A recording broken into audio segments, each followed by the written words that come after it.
Halo semuanya, hari ini kita nggak akan ngebahas isi atau substansi dari sebuah kontroversi politik yang lagi rame, sama sekali nggak. Kita justru bakal membedah secara dingin sebuah anomali prosedur hukum.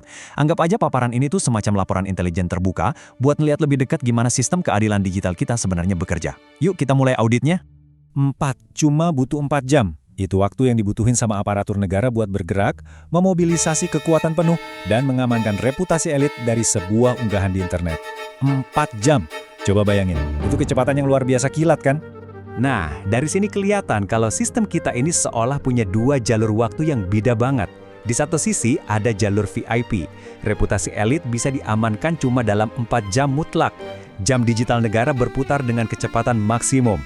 Tapi di sisi lain, coba kita bandingin sama warga sipil yang lagi nyari keadilan hukum atas nyawa keluarganya. Kasus Aksena, semisal, angkanya bukan 4 jam lagi, tapi 11 tahun. Yap, lebih dari 96.000 jam dibiarkan menggantung dalam ketidakpastian. Berkasnya debuan. Dari sini kita bisa lihat fondasi dari teori kasta keadilan digital. Ternyata, kecepatan teknologi negara itu sifatnya diskriminatif, tergantung banget siapa subjeknya. Coba kita runut kronologinya secara klinis ya. Awal Mei 2026, ada satu video bermuatan politis sensitif yang diunggah. Tepat tanggal 2 Mei, akses ke video itu dibatasi total sama pemerintah.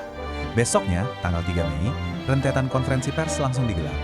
Dalam waktu 48 jam aja, urusan kelar. Rangkaian ini benar-benar menunjukin kecepatan abnormal dari reaksi sebuah pemerintahan terhadap unggahan yang dianggap menyinggung jabatan pimpinan negara. Sekarang, mari kita bandingkan sama prosedur hukum yang standar. Biasanya nih, kalau ada kasus dugaan pencemaran nama baik, hukum pidana kita tuh punya aturan mainin yang ketat. Pertama, mutlak harus ada laporan polisi resmi dari pihak yang merasa dirugikan. Nggak bisa diwakilin. Kedua, harus ada proses penyelidikan resmi dari pihak berwenang. Dan ketiga, eksekusi sanksi itu cuma bisa dilakuin kalau udah ada putusan pengadilan yang sah. Gitu kan harusnya. Ini tuh fondasi dasar peradilan yang mengedepankan pembuktian dan keseimbangan hak. Tapi, fakta di lapangan justru nunjukin anomali yang tajam banget. Ada pelompatan jalur pengadilan secara utuh di sini. Coba diperhatiin gimana Kementerian Komunikasi dan Digital tiba-tiba merangkap 3 peran sekaligus secara serentak. Mereka secara mandiri jadi pelapor yang identifikasi narasi, terus di saat yang sama jadi saksi yang nge-labelin itu sebagai hoaks, dan di detik yang sama juga mereka bertindak sebagai eksekutor yang memutus aksesnya.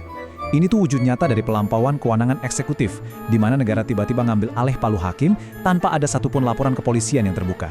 Padahal, kalau kita ngomongin birokrasi standar buat menilai kelayakan hukum sebuah konten, prosesnya itu harusnya padat dan berlapis-lapis. Ada tahapan cek fakta, simulasi risiko, sampai butuh persetujuan penasihat hukum.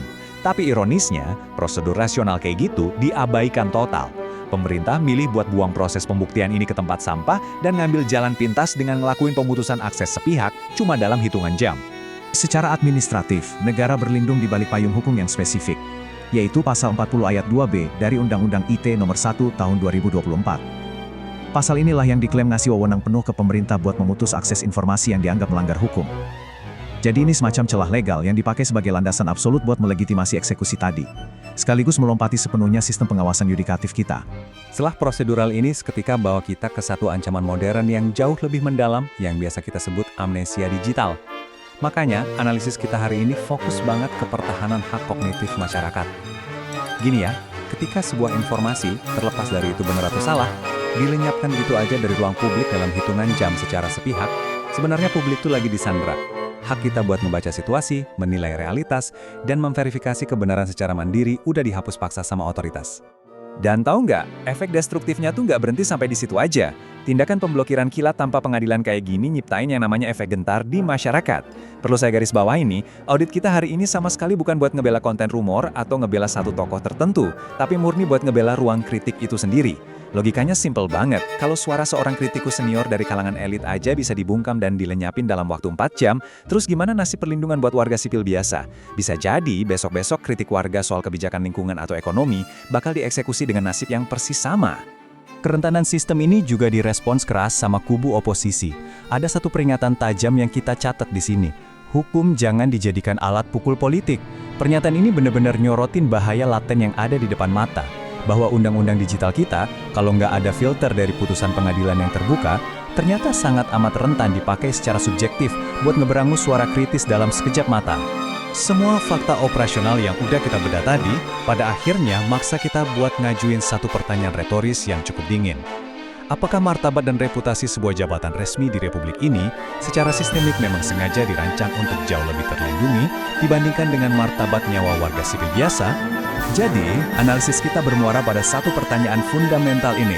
Di era digital kayak sekarang, di mana teknologi negara bisa bergerak secepat kilat, siapa sih yang sebenarnya pegang hak mutlak buat mendikte sebuah kebenaran sebelum masyarakat sempat menilainya sendiri? Apakah infrastruktur ini murni beroperasi buat jaga kebersihan ruang digital kita? Atau jangan-jangan ia perlahan berubah jadi perisai khusus buat kaum elit sambil ngorbanin ruang kebebasan sipil? Jawabannya, dan kedaulatan buat berpikir secara rasional sepenuhnya ada di kepala Anda. Mengakhiri sesi audit kita hari ini, saya perlu membacakan satu pernyataan komitmen yang sangat tegas. Semua informasi di dalam analisis ini bersumber secara ketat dari data publik, dokumen kenegaraan, dan opini yang terbuka. Laporan ini dibuat semata-mata untuk mengaudit prosedur hukum secara objektif dan mendorong diskusi yang sehat terkait tata kelola digital, bukan dan tidak pernah bermaksud untuk menyerang karakter individu manapun. Kami taat pada hukum, tapi kami menolak untuk berhenti menganalisis secara kritis. Terima kasih sudah ikut membedah fakta bersama saya hari ini.